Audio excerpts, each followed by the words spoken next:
News this week has very much been in the shadow of Charlie Kirk's shooting. We'll have an update on the shooter and the response. We'll look at Donald Trump's trip to England and catch up on a couple of pieces of disturbing nuclear news on today's Trumpet World.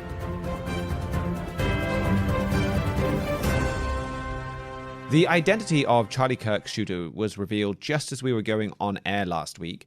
We now know a lot more about him. We'll get the latest from our US correspondent, Andrew Miiller. Yeah, there's just been really a whirlwind of information this week. Like you mentioned before, we found out that the identity of the shooter was 22-year-old Tyler Robinson during our Trumpet Hour recording last week. And at the time, the headlines we were seeing were a little contradictory, showing that, okay, on the one hand, his parents are registered Republicans and he's from a Mormon family. On the other hand, he had anti-fascist slogans engraved on his bullets, things like "Hey, fascist, catch." Like I said, he is from a nominally conservative family, but definitely wasn't conservative himself. In addition to those anti-fascist and other slogans on his bullet casings, we now know that he was in a homosexual relationship with someone roughly his own age who was a man transitioning to be a woman, also dressing as an animal, part of the furry movement, they call that. It's an additional sexual perversion. So into some pretty perverted alternate lifestyles. And then also, we know from the governor of Utah that he actually left a letter, which hasn't been made public yet, but espousing many far-left views. There's the theory that he may have actually been associated with the Antifa group and not acted alone. The FBI Director Kash Patel is looking into his messages on Discord. That's a social media platform that he was using. And he was in contact with about 20 other people and confessed during one of these Discord conversations that he actually was Charlie Kirk's killer. One thing, some of these members on his Discord chat were associated with a group called Armed Queers SLC. So Kash Patel at the FBI is looking into exactly what role that group played, because if he was actually part of that group and that group was operating in the Kirk assassination, that's extremely significant.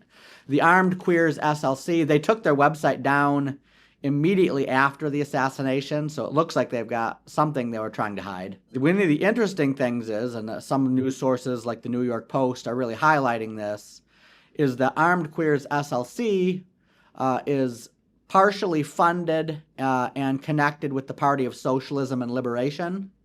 That's a bigger neo-Marxist group that was involved in making a lot of the signs and placards at the Los Angeles riots earlier this year. So a group that's involved in trying to foment unrest across the United States in an attempt to stir up a Bolshevik-style revolution. And this group, the Party of Socialism and Liberation, is funded through a black money network, in large part by a billionaire named Neville Singham. He's an American businessman who is currently in exile in communist China for his efforts to finance groups in the United States, like the Party of Socialism and Liberation, which is making signs at riots like the Los Angeles riots, trying to stir up things like that, which is funding this group called Armed Queers SLC, which may or may not be associated with Tyler Robinson and the Charlie Kirk assassination. That's not that's not a formal charge that's been made, but it is a theory that the FBI is looking into pretty aggressively right now.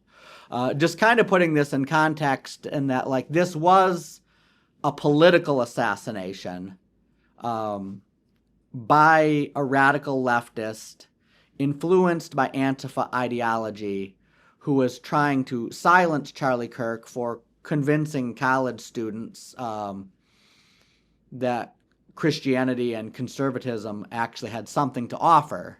the Soviet Union financed social unrest in the U.S. All the time.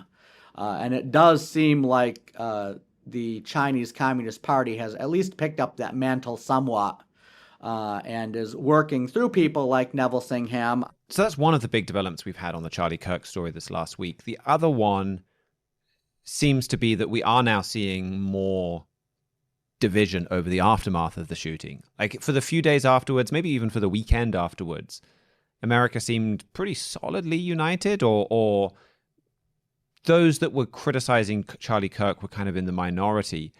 Now, though, you had Barack Obama come out this week and, well, this is what he had to say on the situation. We have to recognize that on both sides, undoubtedly there are people who are extremists and who say things that are contrary to what I believe are America's core values. But I will say that those extreme views were not in my White House. I wasn't embracing them.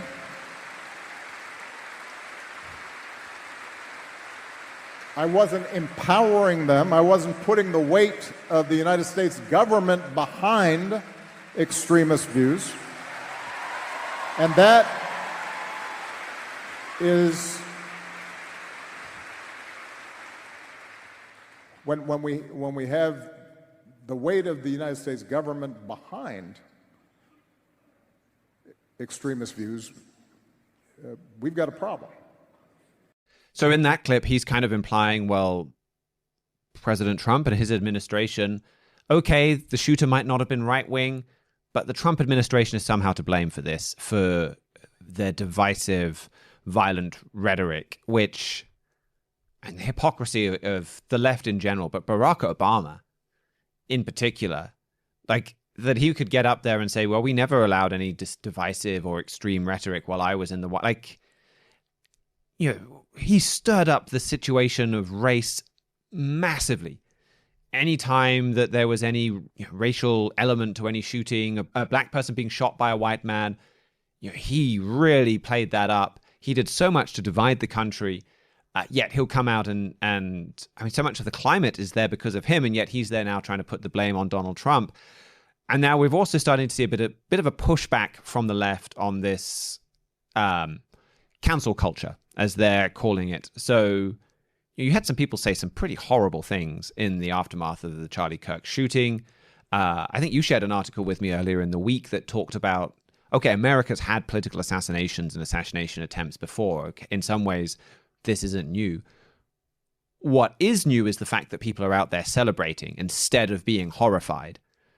And so you've had people celebrating, you've had people lose their jobs, and now you're getting some pushback again, kind of led by Barack Obama and others on the left against that. So he tweeted out, after years of complaining about cancel culture, the current administration has taken it to a new and dangerous level by routinely threatening regulatory action against media companies unless they muzzle or fire reporters and commentators it doesn't like.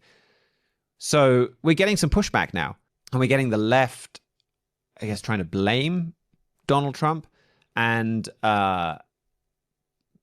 potentially it even seems further divide the country after this shooting. Yeah, it is. This really does highlight just how close America is to a civil war. I think the article I shared with you was written by, the article was in The Independent, so it's actually a British newspaper, but it was written by someone who wrote a book called America's Next Civil War. And like I said, yeah, if you go back to the 1982 assassination attempt on Ronald Reagan, Reagan was a very quick-witted president, and so he's actually, just before he went into surgery to have the bullets removed, he woke up and looked up at all the doctors around him, and he kept his sense of humor even in the midst of tragedy. He said, "I hope you're all Republicans." And then the doctor responded. He's like, "We are all Republicans today, sir." Which I think that scene from Reagan's life just highlights how different America was in the 1980s, that when the president had an attempted assassination attempt, for a while at least, there wasn't a difference between the Republican and Democratic reaction. Just the entire nation was horrified that someone shot the president. Now here you have Charlie Kirk, who's not the president, but someone who was very influential in getting President Trump elected. I've seen some commentary saying that Trump might not be president if it wasn't for Charlie Kirk, because he did a ton to bring young people over to President Trump's side.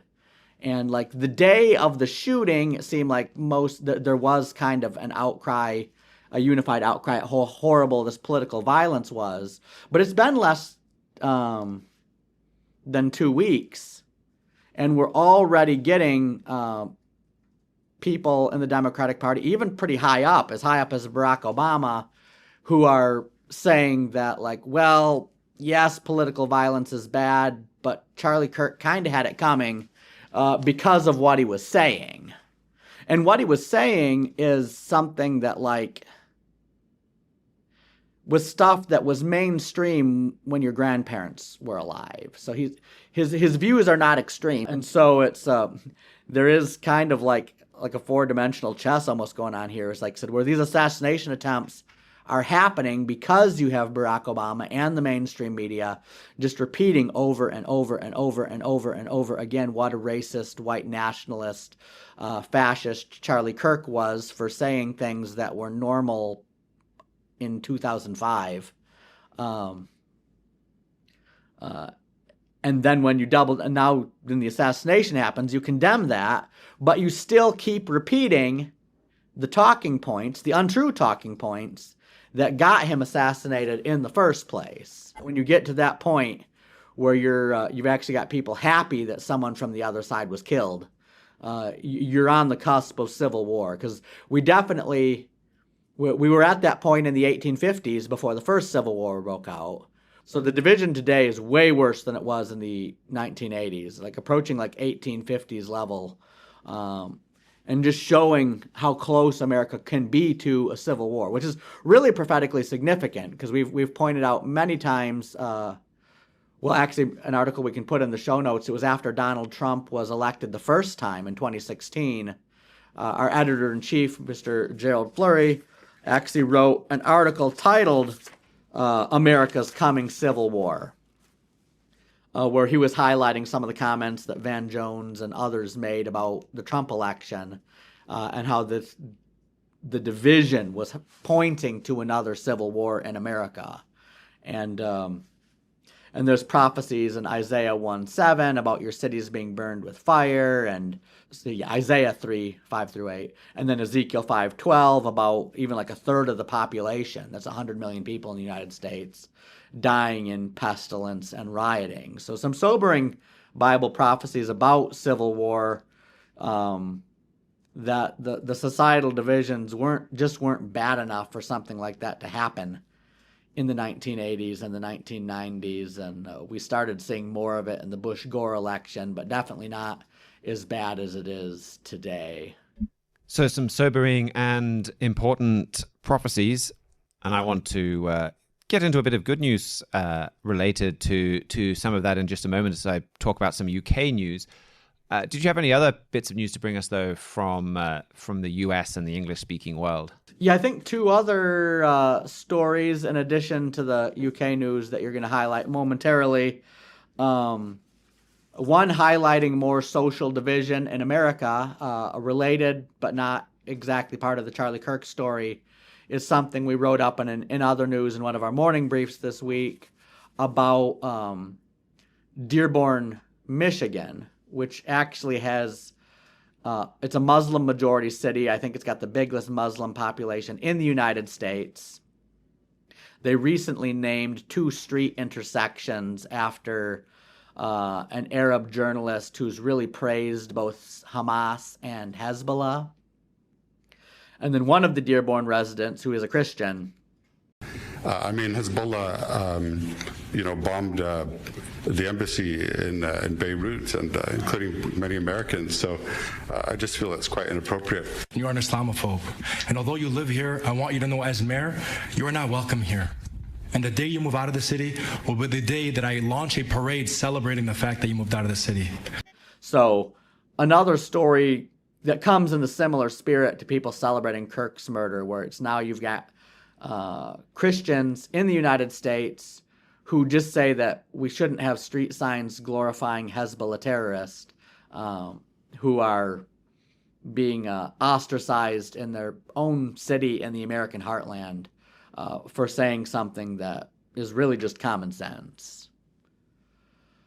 Also, some economic news that's going to make a lot of people happy, although it may have some bad long-term consequences, is the Federal Reserve, after much pressure from Donald Trump for very long, has cut the Federal Reserve interest rate by 25 basis points. So the rate's now gone down to between 4 and 4.25%. That move has caused mortgage loan interest rates to drop to their lowest level in 3 years. It's a 0.25% cut isn't huge, but it does make it a little cheaper to borrow money. So allowing people that like cheaper mortgages, cheaper car loans, cheaper credit card loans, just cheaper to borrow money in general, which could really fuel an economic boom in the United States, especially if the Federal Reserve follows this up with a couple more rate cuts. This has been something Donald Trump's wanted for a long time, and Jerome Powell's been very reluctant to do because, and he is right about this, because the big beautiful bill approved a $2 trillion deficit. He's like, if we've got if you make it cheap to borrow money at a time with those big deficits, inflation may come back. He's wanting to get the inflation down to 2%. It's just above 2%, but like a rate cut like this, it'll stimulate the economy, make it cheaper to buy a car, make it cheaper to buy a house, but the inflation could come back. And by making it so much cheaper to borrow money, could fuel both it doesn't need to fuel a government borrowing boom because the government borrows money no matter what the interest rate was, but could also fuel more consumer debt problems down the line. Well, thank you for that, Andrew. Maybe I'll keep you around just for a few more minutes as this story also impacts the United States, and in case you have any comments as well. But I wanted to talk about the welcome that Britain gave to President Donald Trump this week. That was another pretty significant event where the royal family, the Prime Minister, really went all out in welcoming Donald Trump. He became the first ever elected leader to be invited for a second state visit to the UK. He was the first president since Ronald Reagan to stay the night at Windsor Castle. There are a few things, I think, around Windsor Castle where he was the first ever. Windsor Castle, of course, the biggest and oldest inhabited castle in the world. He received a massive military welcome. There was an incredible banquet. And what stood out to there was so much attention to detail in this banquet. And Donald Trump doesn't even drink, but the drinks menu, for example, there was so much fine detail. They served cognac from 1912, the year that President Trump's mother was born in Scotland. The port was from 1945 for the 45th president. You had fly passes and military parades. Actually, I enjoyed this. Let's play. This is one of my favorite clips from the fly past.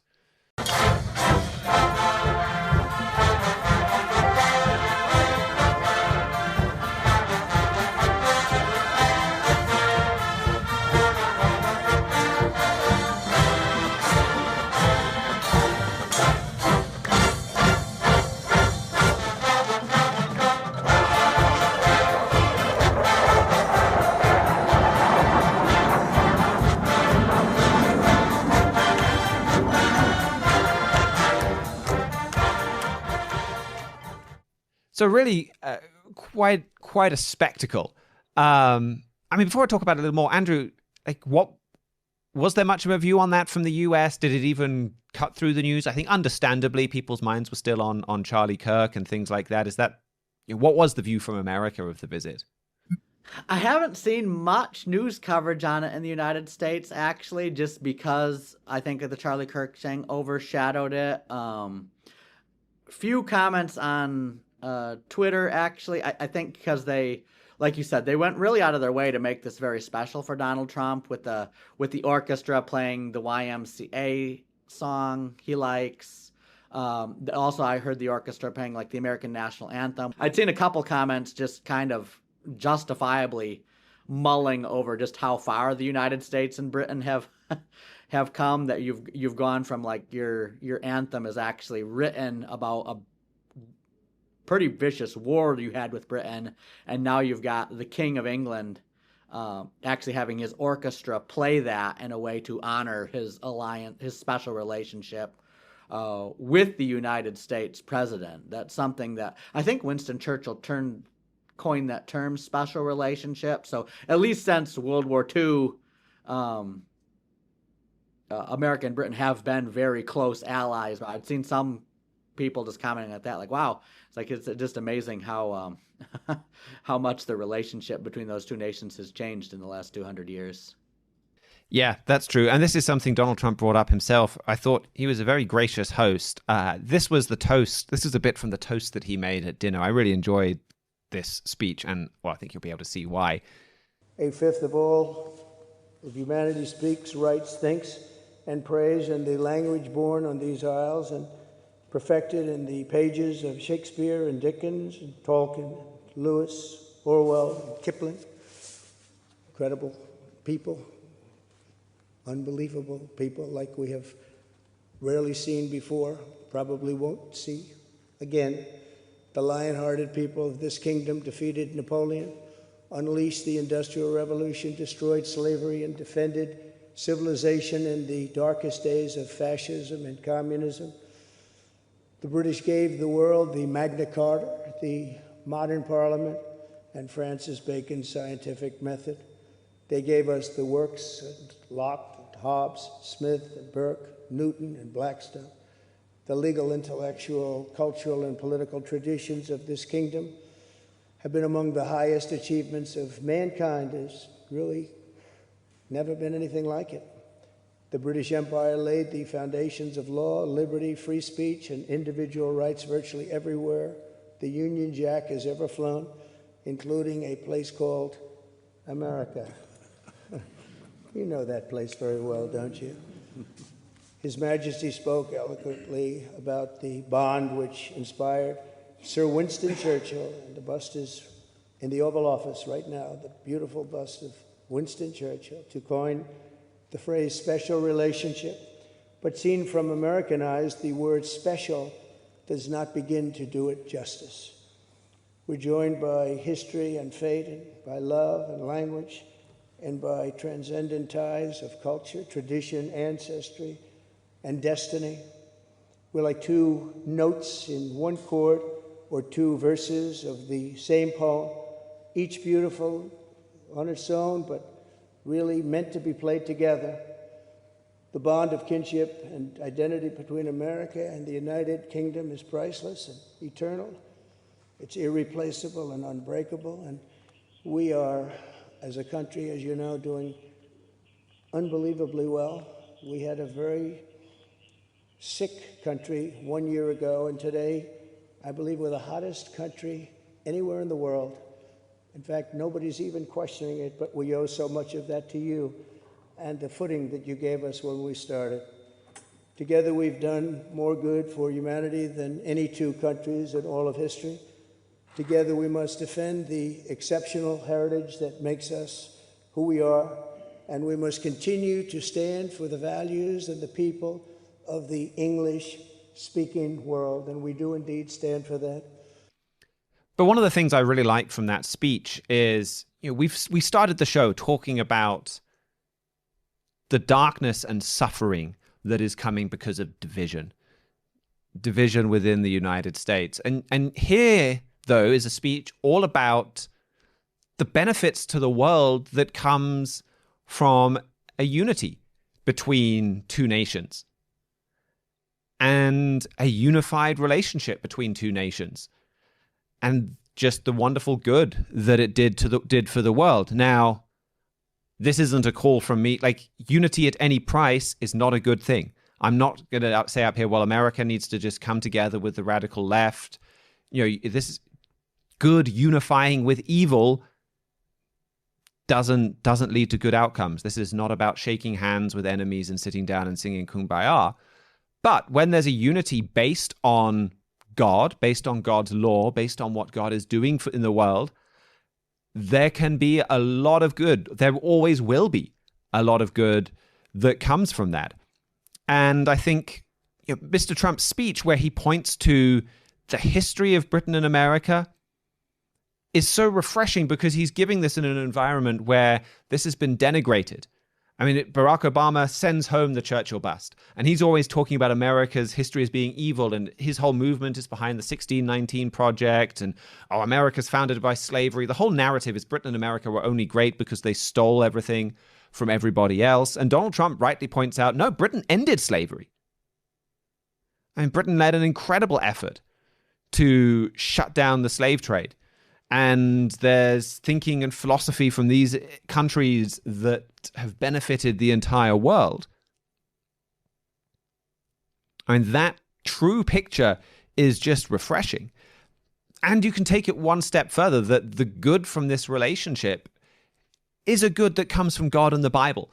The good ideas that Britain and America have spread around the world are things like equality before the law. They're things like that the ruler isn't there to lord it over. The person in charge is there to serve the people. I mean, these are biblical principles. And these are principles, okay, maybe they're not there perfectly, and perhaps not even integrated perfectly into some of these founding documents, but that's the thinking behind a lot of these documents. But ultimately, this history and the good that these nations have done is a massive signpost to point back to God. Britain and America have had a history with God. We gave a whole show on this a few weeks back about why have Britain and America been great, and why have they been great together? I mean, that's an element that I thought was just really refreshing that Donald Trump pointed to. We always, I'm as guilty as the next man. I think, some friendly rivalry is kind of fun, but we often do put down other countries and things like that. But there's a greatness that is there from both of these countries working together. And that stems from God's promises to Abraham. As we covered on the show on this subject, Britain and America are descended from Abraham. And God promised spiritual salvation through Jesus Christ to Abraham. You look in Genesis chapter 12, and there are promises of wealth, of power. There's specific, very tangible, physical promises, a lot of descendants, control of the gates of your enemy, like geopolitical choke points, the kinds of things that aren't fulfilled in a church or in Jesus Christ. There are national promises to Abraham's great physical descendants as well. And Mr. Flory wrote, God chose them, these descendants of Abraham, that includes Britain and America, not because they were better or because he wanted to give them special favor, but to use them as an example to other nations. And Mr. Armstrong called the blessings given to Britain and America the strongest proof of the inspiration and authority of the Holy Bible. He also said it is at the same time the strongest proof of the very active existence of the living God. And so even though a lot of people don't realize it, Donald Trump's state visit and his speech, he's putting God's authority and power on display by holding up that history. Now, really, President Trump needs to lead both nations in acknowledging God as the source of those blessings and turning to him. That's the only way to have those blessings return. But still, it's great to see at least part of that signpost put up there. And Mr. Stephen Flory spoke about this on the Trumpet Daily Show yesterday. And he pointed to an article that we had a few years ago that we can put in the show notes about Britain and America are going to dominate the world again, or they're going to be great again. And these two nations together, they'll be more than just a passive signpost pointing to God, that with their history pointing the world to God, they'll actively be leading the world to God. But this year marks the 80th anniversary of the publication of Herbert W. Armstrong's book, The United States and Britain in Prophecy. And that book contains the master key that unlocks all Bible prophecy and brings world news and history to life. And we'd be very happy to send you a free copy of that, and you can read it online as well. We have all of our different books and booklets available, or most of them, for you to read and study online too.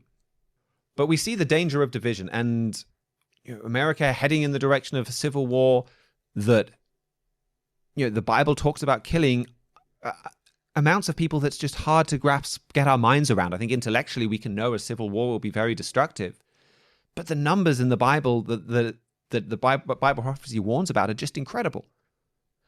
On the flip side, though, if we found a unity on obedience to God and obedience to God's law, I mean, you get a tiny foretaste of that in looking back at the history that Donald Trump talked about, and what the good that's going to come from a unity in the future when Britain and America have repented, when that correction, when that suffering have led both nations back to God.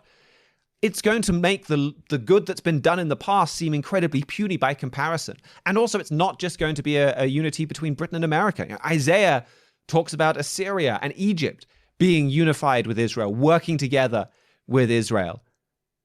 And the entire world is going to reap some wonderful benefits of that. But the point of that is, though, that it needs to be founded on these nations looking back to God. And I think that's part of the danger from this trip, is there is Britain relying on Donald Trump. And I think there's some good news in Britain kind of relying more on America. I'd much rather Britain have a relationship with America and a close relationship with America than a close relationship with Europe and the European Union. The political traditions of both are very, very different. I think we might get into this a little bit with Simon in just a few, or we might get into this in just a little bit with Mihailo in a few minutes. But like Spain has a history of like 500 years of anti-Semitism and hating on the Jews and attacking the Jews, and that spirit is not dead when you see the Spanish Prime Minister come out like he did this week and fantasize about nuking Israel.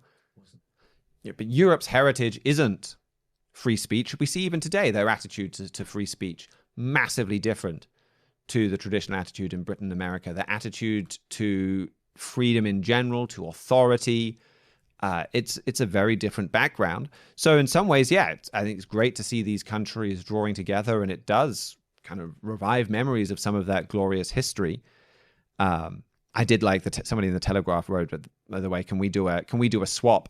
Another one in, one out policy after Donald Trump's visit? Can we give America Sir Keir Starmer, and can we keep Donald Trump as our prime minister? So there was some that, a lot of that aspects has been well received, but there is a danger there in Britain more and more doing the same thing that America is doing, and potentially looking to and relying on Donald Trump instead of looking to and relying on God. We've talked a lot about the symbolism from this trip. In terms of practical takeaways, one of the big things that came away from this deal is this new memorandum on future technology that was signed between Keir Starmer and Donald Trump. The two are going to cooperate in artificial intelligence, nuclear energy, quantum computing, recognize each other's standards.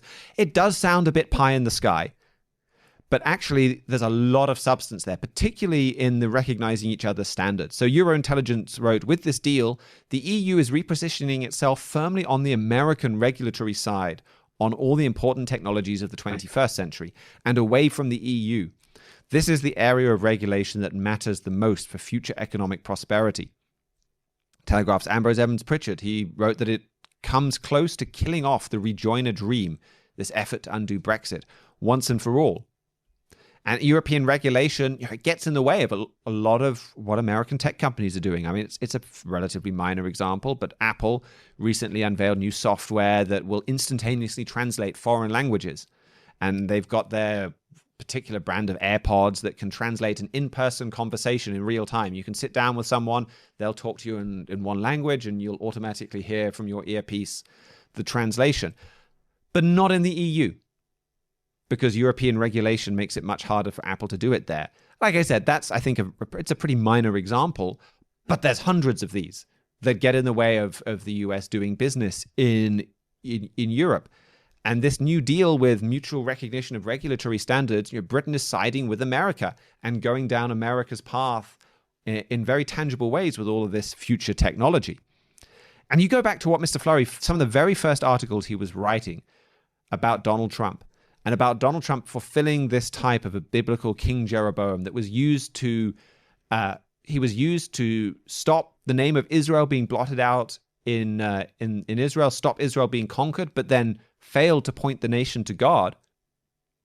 And he drew attention to a passage in Hosea 5, verses 9 to 11, which talks about Ephraim, or Britain in Bible prophecy, saying that they willingly walked after the commandment of Jeroboam. And he wrote that people in Britain are going to be led astray by Jeroboam. They're going to be led more and more deeply into sin. Now that the United Kingdom has decided to break away from Europe, it will be more desperate to trade with the US. This will probably result in following Jeroboam's lead into disaster. And that is what happened this week. Sir Keir Starmer is reflexively pro-EU. He would love to rejoin the EU. But he's desperate for trade deals. He's desperate for help in the economy. And America's more willing to make them. Donald Trump is more willing to make them than Europe is. So if he has to kind of change direction a bit, he's doing it. And they're desperate to trade with the US, exactly as Mr. Fleury talked about. But what these nations need to recapture those wonderful, it wasn't just unity between Britain and America that made these two nations a blessing to the world. It was promises from God that made these two nations a blessing to the world. And that's what these nations need to get back to. And so I think there's a lot of good things from that aspect of the news, and good news and hopeful stories. But there's also that danger that they're looking to a man instead of to God. Mr. Fleury wrote, "We need a leader who will cause our people to embrace the living God, not a puny, helpless man. The modern-day Jeroboam, or Donald Trump, fights for many good causes, but in the process, he gets people to look to him as the solution, not the omnipotent, all-powerful God. This is the great deception and the great sin." And we've seen that sadly in his second term, where he talks about, well, I can bring peace. I can solve anything. And that's not true. And the way to bring peace is to get people looking to God as the source of peace. So there's correction coming to both these nations, but there's going to be a lot of good coming when these nations have learned from that correction. Well, I wanted to run down just a quick few other European stories as well. The German arms giant Rheinmetall took an important step to becoming a naval powerhouse on Sunday. They announced plans to take over a major German warship manufacturer. So Rheinmetall, they make a lot of guns and things that are used on ships, but they don't build ships themselves yet. But they're going to buy naval vessels Lürsen. It's a military division of Lürsen Group.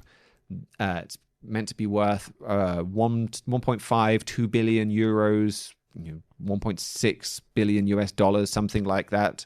The deal should go through at the start of the year if it's approved by European authorities. Their CEO said, "We're creating a vital German powerhouse for state-of-the-art vessels." Their press release said Rheinmetall intends to meet the massive increase in demand from naval forces.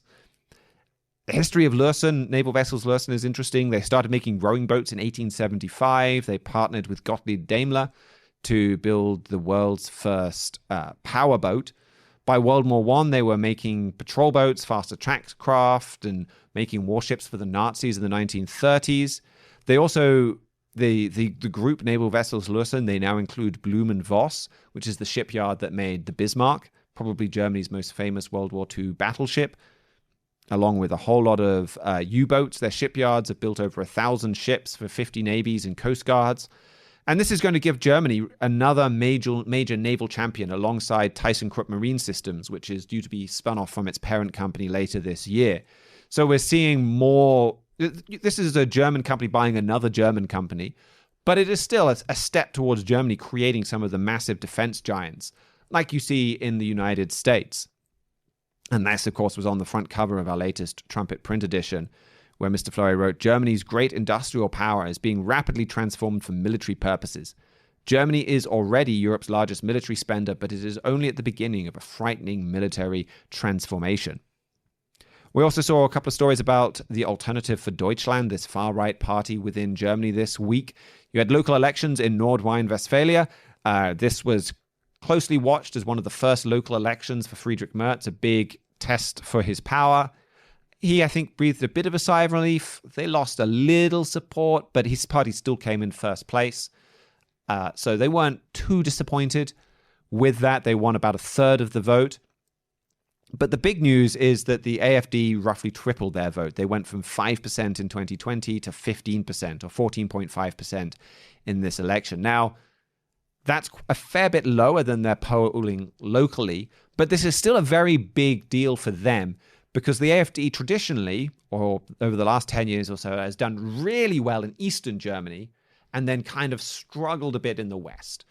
And so they come out in second or first place with about a quarter of the vote because they have a whole ton of support in the East.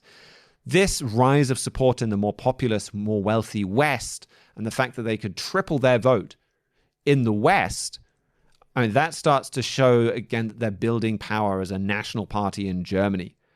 And that the state premier said, this result must give us pause for thought. It means we cannot rest easy.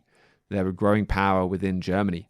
Then you had one of the AFD's top politicians reportedly came to the White House, Beatrix von Storch, their deputy leader, and then Joachim Paul, a member who was recently barred from running to mayor. We don't know much about what went on there. I think the AFD does address and talk about some good causes, despite also having some members that exalt Germany's Nazi history and Nazi leaders and even just Nazism itself. So you keep watching the rise of the AFD, and that's a dangerous thing, again, because I think he's looking to himself for these guidance and for these decisions instead of going to God and to the Bible. Donald Trump is helping the rise of this party. And we have an article, Nazism Rises Again in Germany, by Mr. Fleury from this time last year that talks about that. Well, thank you for sticking around for a few more minutes. Andrew, I guess we can let you go now, and we'll get the latest from the Middle East from Mihailo Zekic. News broke yesterday. Saudi Arabia and Pakistan have agreed to a mutual defense alliance that basically means they have their own version of NATO. An attack on one is an attack on all, or both in this case. In practical terms, if this alliance existed at the beginning of the year, that means when India and Pakistan had their war, that would have meant war between India and Saudi Arabia as well. Pakistan is the only Muslim-majority country that has control over its own nuclear weapons. Does this mean that Saudi Arabia now has protection under Pakistan's nuclear umbrella? Well, Reuters asked a Saudi official that. They didn't name who it was, but the official responded, quote, "This is a comprehensive defense agreement that encompasses all military means." In other words, yes, Saudi Arabia is now under Pakistan's nuclear umbrella. Well, for years, including before the October 7th massacre in 2023, the Saudis have even been pushing for their own nuclear program. They even offered to recognize Israel if the U.S. helped them start up their own program. And the U.S. said yes, on the condition that it's for civilian purposes only and that there are safeguards to make sure it's for civilian purposes only. And Saudi Arabia said, no, we're not taking that. It's pretty obvious then what they're looking for a nuclear program for. Well, this is a clip from Fox News' Brett Baer interviewing the Crown Prince of Saudi Arabia, Mohammed bin Salman. He basically runs the country under his father. We've played this before, but it's pretty good, but it helps encapsulate what the Saudis are thinking. When we are concerned of any country getting a nuclear weapon, that's a bad move. And you don't need to get a nuclear weapon because you cannot use it. Even if Iran gets a nuclear weapon, any country use a nuclear weapon, that means they are having a war with the rest of the world. The world cannot see another Hiroshima. If the world see 100,000 people dead, that means you are in a war with the rest of the world. So it's a useless effort to reach a nuclear weapon because you cannot use it. If you use it, you got to have a big fight with the rest of the world. If they get one, will you? If they get one, we have to get one for security reasons, for balancing power in the Middle East, but we don't want to see that. So Saudi Arabia is not the only country in the Middle East that wants a nuclear weapon. Iran also wants a nuclear weapon. Iran is also a terrorist-sponsoring nation, and Iran is just across the sea, the Persian Gulf, from Saudi Arabia. But why would Saudi Arabia be worried about Iran if few months ago, there was a 12-day war. Israel struck Iran's nuclear sites. The United States struck Iran's nuclear sites. What are they afraid of? Well, Britain, France, and Germany, or the E3, are about to put snapback sanctions, economic sanctions on Iran. French President Emmanuel Macron this week told Israeli media that this is a done deal, that they're not planning on going back on it, that these sanctions will happen. And Iran is threatening to leave the Non-Proliferation Treaty of nuclear weapons in response to that, which basically says, it's their declaration, we want a nuclear bomb. We're not even going to pretend anymore, and we are going to race towards it. So even if these strikes have set Iran back, Iran still wants a bomb, and looks like they have the capability to get a bomb. If they didn't have the capability, they wouldn't be inviting this more conflict with the rest of the world. Tying that in, again, with Saudi Arabia's history of trying to get a nuclear weapon, of the prince's comments before, it looks like the Saudis are still scared of Iran. It looks like they know something the general public doesn't. And this fits in exactly with something our editor-in-chief, Mr. Jared Fuller, has been watching for years. There's a verse we go to over and over again in this program, Daniel 11, verse 40, which speaks of a king of the south and a king of the north clashing in this end time. In his free book, The King of the South, Mr. Fleury says that the King of the South is radical Islam led by Iran, and the King of the North is a European bloc led by Germany, which we just spoke about. And Mr. Fleury sees Iran's nuclear weapons program as a huge part of what starts that clash. And Mr. Fleury, 12-day war aside, still expects Iran to keep pushing to acquire a nuclear weapon and for this to cause this war that's coming. In other words, Iran's not finished. Iran is not out of the game. And when you see countries like Saudi Arabia like this, acting this way, even signing a deal with Pakistan, which is not a country known for not getting into wars, that tells you that there are some serious things going on in Iran right now, and that the Saudis are scared, and you need to keep watching what's going on in Iran and with their nuclear weapons program. The King of the South, that free book, again, we can put a link in the show notes, can help explain all of that. So a continued high-profile role for nuclear weapons in world events. What else did you want to update us on from the Middle East? So a couple of stories. This one's more of a long-term trend, but has seen some developments. Turkey is seeing some of its largest protests in years right now, with hundreds of thousands of people packing the streets of Istanbul and other major cities. This comes as Turkish President Recep Tayyip Erdogan is en masse arresting members of the political opposition there, the Republican People's Party, his secular Democratic rivals.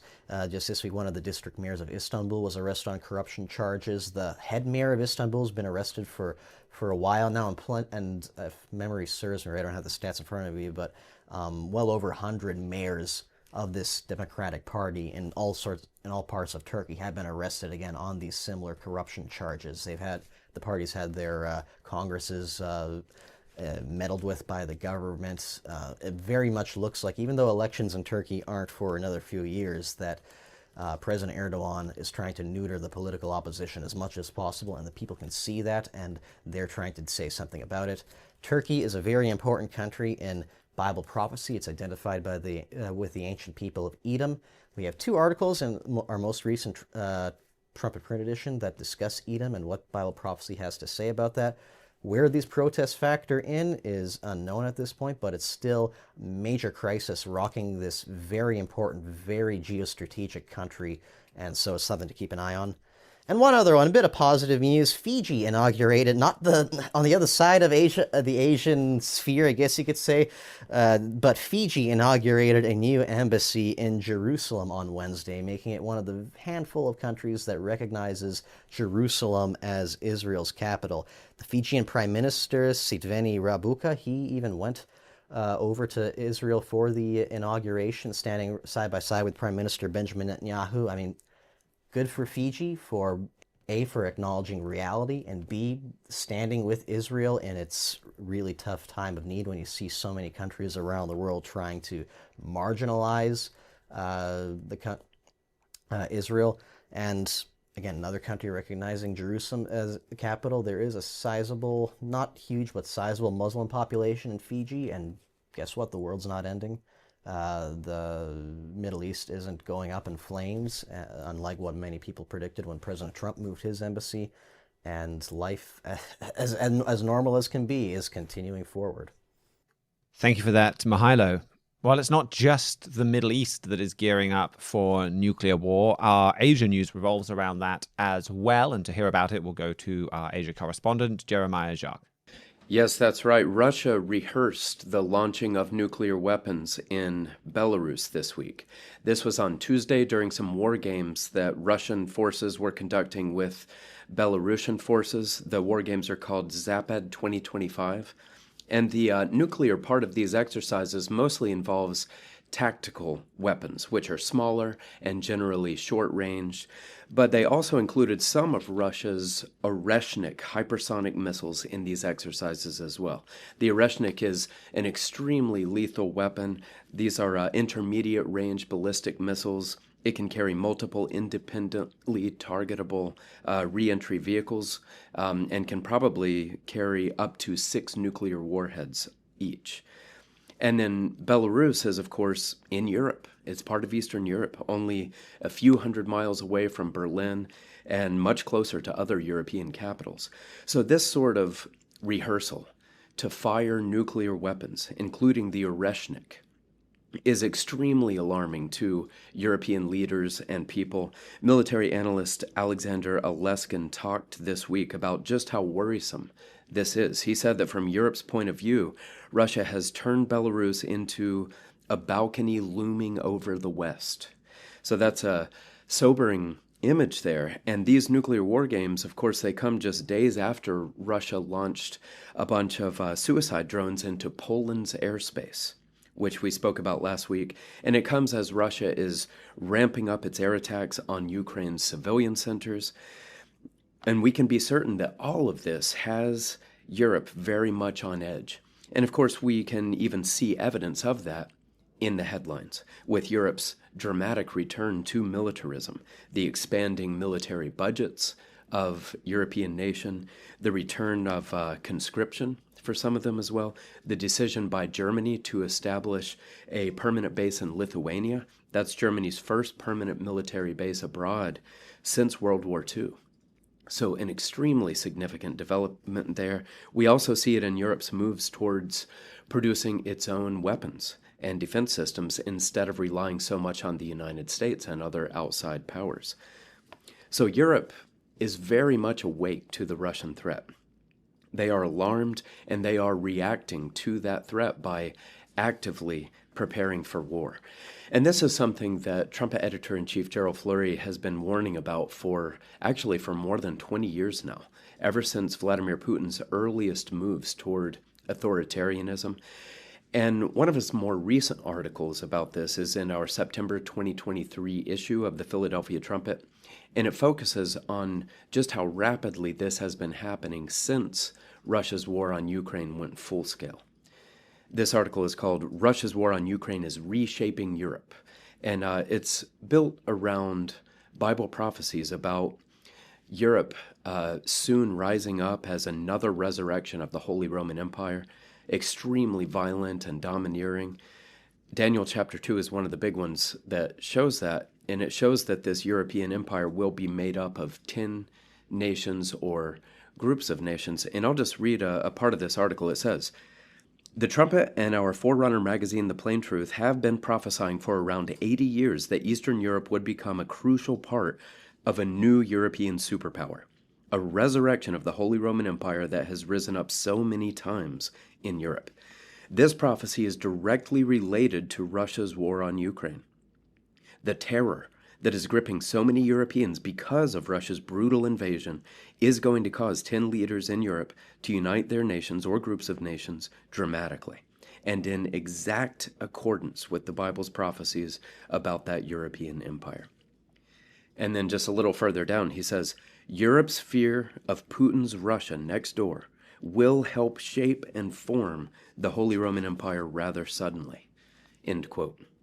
So Europe has been extremely alarmed by Russia's belligerence for years now, and to see Russia now rehearsing right there in Eastern Europe to use nuclear weapons, we can be sure that that is intensifying Europe's fear of Russia, and it'll be hastening Europe's militarization and unification even more. And for anyone who would like to understand all of these developments in the prophetic context, the name of that article, once again, is Russia's War on Ukraine is Reshaping Europe. Thank you very much for that, Jeremiah. Any other stories from Asia we need to be aware of before we wrap up? Yes, I wanted to talk about a story showing Russia and China drawing closer together. This is a development, of course, that the Trumpet has been monitoring for years as these two nations become allies. And it's usually, it's about the military realm that we generally speak about, or in economics or politics that we see them drawing closer to each other. But this week, a report showed that there is also more and more marriages happening between the people of Russia and the people of China. And this makes sense when you remember China's one-child policy that they had in place for decades. That policy led to tens of millions of abortions of girls, baby Chinese girls, because when you can only have one child, and when you live in a nation that is extremely patriarchal and misogynistic, no one wants a girl. So after decades of that, China today has way too many men who can't find brides. They actually have about 30 million more men in China than women. So a serious demographic imbalance there. And then Russia has exactly the opposite problem. Their men are dying in the war or being badly wounded or fleeing Russia to escape the war. Russia's men also die of alcoholism and drug abuse and suicide at extremely high rates, significantly higher than Russian women. So the result of all this is that Russia now has at least 10 million more women than men, and that gap is growing all the time. So what we're seeing now is that many Chinese men are gazing north for a bride. And more marriages are happening between Chinese men and Russian women. So it's an interesting development showing that Russia and China are drawing nearer, and not just in the pragmatic geopolitical ways that we generally discuss. And then I had just one final story here about Russia and China using the assassination of Charlie Kirk to deepen divisions between Americans, and just to make Americans hate each other even more than we already do. So Russia and China do this partly with journalists who are not afraid to publish articles that are basically fiction, but they label them as fact. And from there, they use armies of bots and trolls being individuals who are paid to just be online all day, and they spend their time promoting those false articles and also posting endless comments. In these comments, they often masquerade as American leftists celebrating the assassination, or they pretend to be right-wingers, calling for Democrat blood and making all kinds of, racist comments and things like that. So this is, it's called black propaganda. And the Russians and Chinese use this just to stir the pot and just to try to intensify the hatred on both sides as much as they can. They've also been promoting all kinds of conspiracy theories about the assassination, saying, for example, that Israel's secret service was behind it, or that Ukraine was behind it, or any number of other groups. These claims all contradict each other, and they generally don't have very much solid reasoning behind them. But the Russians and the Chinese don't care. They really just want the American people to get to a point where we don't know what to think, and where all we know is that the other side is evil and deserves to be slaughtered. That's their goal.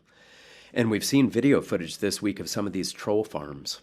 It's very sobering to see these trolls. Many of them are operating dozens or even hundreds of phones at the same time, just posting nonstop, filling YouTube and Twitter and Facebook and other platforms with all of their vitriol.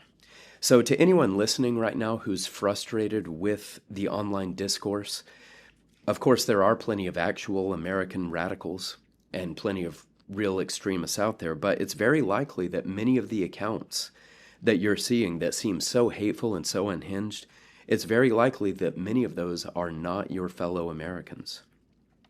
And they're not even real. Many of these are just trying to discourage you and sort of fill you with despair. And I think that one good way that we can fight back against this insidious attack is just to refuse to play our role in the charade. We can disengage. We can unplug the computer. We can put the phone down.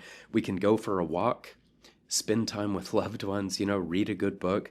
All of that is better for us, and it's worse for these nations that are actively working toward our destruction. That's a really fascinating story. I mean, I'd seen some people, it explains a lot. I'd seen some people saying, well, Israel assassinated Charlie Kirk because he was questioning the Gaza invasion. And I was like, nobody could be dumb enough to believe that. Like, if Israel went around assassinating members of the MAGA movement who had bad things to say about Israel, like half of them would be dead by now. The idea that they'd be like, all right, Tucker Carlson or whatever, that's fine. Yeah. But Charlie Kirk asked a question. All right, like it's just bizarre. There's zero logic to it. But the idea that actually no one does actually believe that, and it's just the Chinese shedding trouble is an interesting one. And then also that last story that you mentioned reminded me of a new story that we wrote up briefly for our morning brief this week, where British young people aren't going outside. They're not taking your advice, and that's part of the reason why the world is going crazy. A study of 2,000 British adults found that 2/3 of Gen Z and 57% of millennials said they sometimes stay indoors for days at a time, with screens being the biggest reason cited. So, we end this show pointing out, go on our website, order these books. We're very happy to send you these books. Study the books. Yes. I would encourage you to get a print copy so that you don't have a screen in front of you and you can close the distractions and just focus on the book and the Bible. But reading it online is fine as well. But in addition to that, go outside this weekend as well. Spend some time in nature. That's good for our health. That points back to God created nature and the outdoors, and there's a lot of positives that come from doing that.